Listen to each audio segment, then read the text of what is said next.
Ladies and gentleman, Ballari banner ಬೆಂಕಿ ಆಡಳಿತ ಹಾಗೂ ಪ್ರತಿಪಕ್ಷಗಳ ಜಟಾಪಟಿಗೆ ಕಾರಣ ಆಗಿದೆ. ಪೊಲೀಸರು ಬ್ಯಾನರ್ ಬಡಿದಾಟ ಪ್ರಕರಣವನ್ನ ತನಿಖೆ ಮಾಡೋದೇ ದೊಡ್ಡ ಸವಾಲಾಗಿದೆ. ಹಿರಿಯ ಪೊಲೀಸ್ ಅಧಿಕಾರಿಗಳ ಎತ್ತಂಗಡಿ ಆದ ಬೆನ್ನಲ್ಲೇ ತನಿಖೆಗೆ ಮತ್ತಷ್ಟು ವೇಗ ನೀಡಲಾಗಿದೆ. ಹೊಸ ಐಜಿ ಎಸ್ಪಿ ಅಧಿಕಾರ ವಹಿಸಿಕೊಂಡ ಬೆನ್ನಲ್ಲೇ ಗಾಲಿ ರೆಡ್ಗೆ ಬಿಗ್ ಶಾಕ್ ಕೊಟ್ಟಿದ್ದಾರೆ. ಇಷ್ಟಕ್ಕೂ ಆ ಶಾಕ್ ಏನು? ಎಸ್ ವೀಕ್ಷಕರೇ, ನೆಲ ಜಲ ಭಾಷೆಗಾಗಿ ಪ್ರಾಮಾಣಿಕ ಪತ್ರಿಕೋದ್ಯಮ. ನೀವು ನೋಡ್ತಾ ಇದ್ದೀರಾ ಫೋಕಸ್ ಟಿವಿ. ನಾನು ಶಿವು ರಾನರಾಪುರ.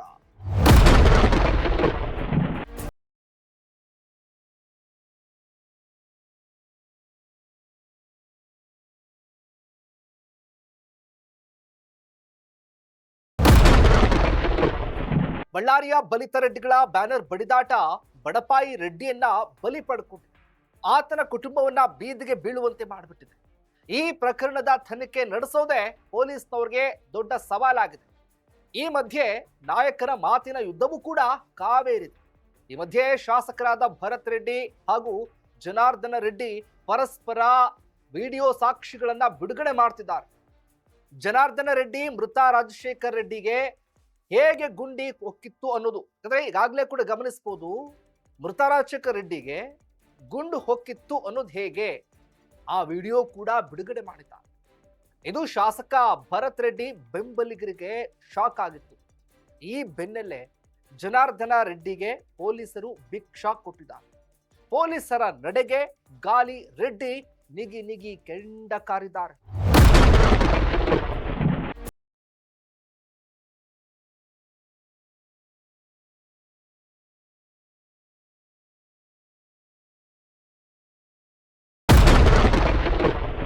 ಬಳ್ಳಾರಿ ಬ್ಯಾನರ್ ಬಡಿದಾಟ ಪ್ರಕರಣದ ತನಿಖೆಗೆ ಪೊಲೀಸ್ನವರು ಮತ್ತಷ್ಟು ವೇಗವನ್ನ ಕೊಟ್ಟಿದ್ದಾರೆ.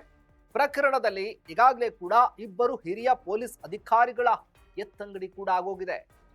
ಬಳ್ಳಾರಿ ವಲಯ ಐಜಿ ಆಗಿದ್ದಂತ ವರ್ತಿಕಾ ಕಟಿಯಾರ್ ಅವರ ಎತ್ತಂಗಡಿ ಆಯಿತು. ಎಸ್ಪಿ ಆಗಿದ್ದಂತ ಪವನ್ ನೆಜ್ಜೂರ್ ಅವರನ್ನು ಕೂಡ ಅಧಿಕಾರ ವಹಿಸಿಕೊಂಡಂತ ಒಂದೇ ದಿನದಲ್ಲೇ ಕೂಡ ಅಮಾನತು ಮಾಡಲಾಯಿತು. ಇವರಿಬ್ಬರ ಜಾಗಕ್ಕೆ ಬೇರೆಯವರನ್ನ ನಿಯೋಜನೆ ಮಾಡಲಾಗಿದೆ. ಇಲ್ಲಿ ಗಮನಾರ್ಹ ಏನಪ್ಪಾ ಅಂದ್ರೆ, ಹರ್ಷ ಅವರನ್ನ ಬಳ್ಳಾರಿ ವಲಯ ಐಜಿ ಆಗಿ ನಿಯೋಜನೆ ಮಾಡಲಾಗಿದೆ. ಹರ್ಷ ಅವರು ಹೇಳಿ ಕೇಳಿ ಮೊದಲಿನಿಂದಲೂ ಕೂಡ ರೆಡ್ಡಿ ಜನಾರ್ದನ ರೆಡ್ಡಿಯವರ ಬದ್ಧ ವೈರಿ. ಇವರು ಅಧಿಕಾರ ವಹಿಸಿಕೊಂಡ ಬೆನ್ನಲ್ಲೇ ಜನಾರ್ದನ ರೆಡ್ಡಿಗೆ ಪೊಲೀಸ್ನವರು ಶಾಕ್ ಕೊಟ್ಟಿದ್ದಾರೆ. ಹಾಗಾಗಿಯೇ ಜನಾರ್ದನ ರೆಡ್ಡಿ ನಿಗಿ ನಿಗಿ ಕೆಂಡ ಕಾರಿದ್ದಾರೆ.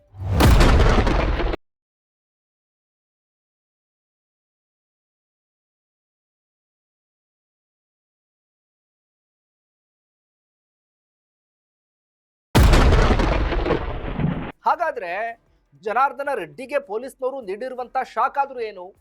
ಅದು ಜನಾರ್ದನ ರೆಡ್ಡಿ ಅಂಡ್ ಟೀಮ್ಗೆ ಸಂಕಷ್ಟ ಆಗುತ್ತಾ? ಅವ್ರಿಗೆ ಅದು ನಿಜವಾಗ್ಲೂ ಕೂಡ ಉಳುವಾಗುತ್ತಾ ಅನ್ನುವಂಥ ಪ್ರಶ್ನೆ.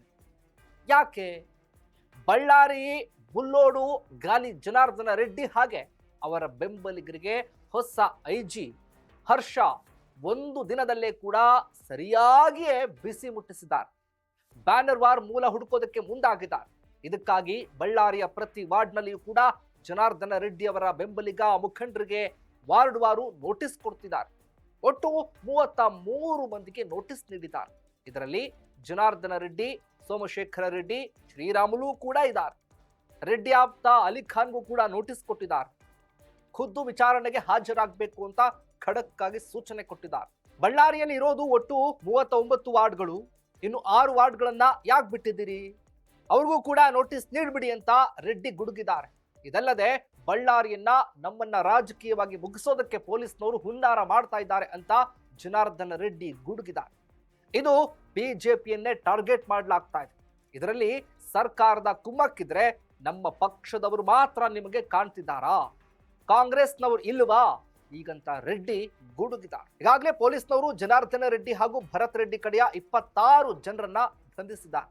ಈ ಬೆನ್ನಲ್ಲೇ ಮತ್ತೆ ಜನಾರ್ದನ ರೆಡ್ಡಿ ಸೇರಿದಂತೆ ಅವರ ಕಡೆಯ 33 ಮಂದಿಗೆ ನೋಟಿಸ್ ಕೊಟ್ಟಿದ್ದಾರೆ. ಇದು ಮುಂದೆ ಯಾವ ಸ್ವರೂಪ ತಾಳುತ್ತೆ ಅನ್ನೋದೇ ಸದ್ಯದ ಪ್ರಶ್ನೆ.